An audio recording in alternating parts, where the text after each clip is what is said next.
Entré allows you to easily manage users and their credentials across multiple systems. User code profiles determine what permissions a user will have in one or more locations.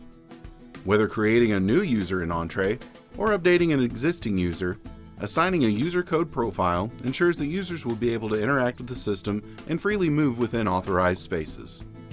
To create a new profile, open the Management menu and select User Code Profiles. Click the Add button to start working with a new profile.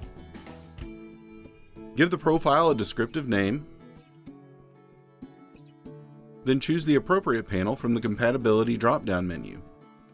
Next, select the permissions that anyone with this profile will have.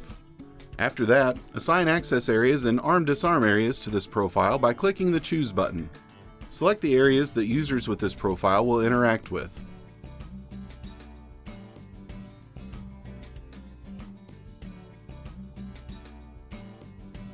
If a user's access is going to be restricted to certain times, choose a schedule to apply to the profile. Finally, click the Save and Close button to save the new profile.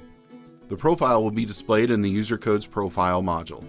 Once the profile has been created, it can be quickly assigned to new or existing users to define their abilities and access permissions. For more training videos and information about Entré, visit dmp.com.